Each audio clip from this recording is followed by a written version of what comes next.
తాజాగా ఒక ఇంటర్వ్యూలో పాల్గొన్న సమంతతో యాంకర్ మాట్లాడుతూ, మీరు ప్రతి చిన్నదానికి ఏడుస్తారా అని ప్రశ్నించగా, సమంత మాట్లాడుతూ, మీరు ఈ ప్రశ్న నన్ను అడిగి చాలా మంచి పని చేశారు. నేను అస్తమానం ఏడుస్తానని అందరూ అనుకుంటున్నారు. అయితే నా ఏడుపుకి గల కారణం, నాకు కళ్ళల్లో లైట్ పడితే కన్నీళ్లు వస్తాయి. నాకు లైట్ సెన్సిటివిటీ ఉంది. ఎక్కువ కాంతి నా కళ్ళల్లో పడడం వల్ల నాకు కన్నీళ్లు వస్తాయి. కానీ అది చూసిన ప్రతి ఒక్కరు కూడా నేను ప్రతి దానికి ఏడుస్తానని, నేను చాలా సెన్సిటివ్ అని అనుకుంటున్నారు. కానీ నేను ఏ రోజు కూడా నా వ్యక్తిగత కారణాల వల్ల ఏడవను అంటూ అసలు విషయాన్ని తెలిపింది సమంత. ఇది విన్న ఆమె అభిమానులు, సమంత మళ్ళీ ఇలాంటి ఓ కొత్త సమస్యతో బాధపడుతుందా అంటూ ఆశ్చర్యం వ్యక్తం చేస్తున్నారు. ఎన్నో కష్టాలు, మరెన్నో కన్నీళ్లు. ఇక సమంత వ్యక్తిగత జీవితానికి వస్తే, ఆమె తన వైవాహిక బంధం ముగిసిన తర్వాత ఎన్నో కష్టాలు ఎదుర్కొంటుంది.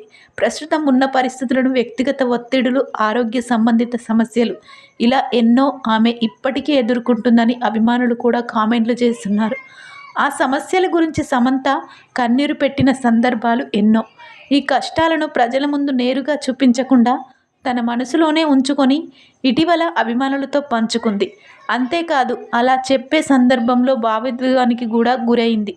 తన కెరియర్లో ఎన్నో కష్టాలు, కన్నీళ్లు, ఇప్పటికీ ఆ తాలూకా బాధలతో సతమతమవుతుందని సమాచారం. కనీసం ఇప్పటికైనా ధైర్యంగా ఉండాలని, వచ్చిన ప్రతి సమస్యకు కూడా కన్నీరు సమాధానం కాదని, సమంత తనను తను స్ట్రాంగ్ చేసుకుంటేనే ఇండస్ట్రీలో నిలదొక్కుకోగలదని అభిమానులు సలహా ఇస్తున్నట్లు సమాచారం. ఏది ఏమైనా సమంత ఒకవైపు మయోసైటిస్, మరొక వైపు లైట్ సెన్సిటివిటీ, ఇంకొక వైపు కెరియర్, ఇలా ఎన్నో వ్యక్తిగత సమస్యలను కూడా ఆమె ఎదుర్కొంటుంది. వాటి నుంచి త్వరగా బయటపడి మళ్ళీ ఒక కొత్త జీవితాన్ని సమంత ప్రారంభించాలని ఎందరో అభిమానులు కోరుకుంటున్నారు.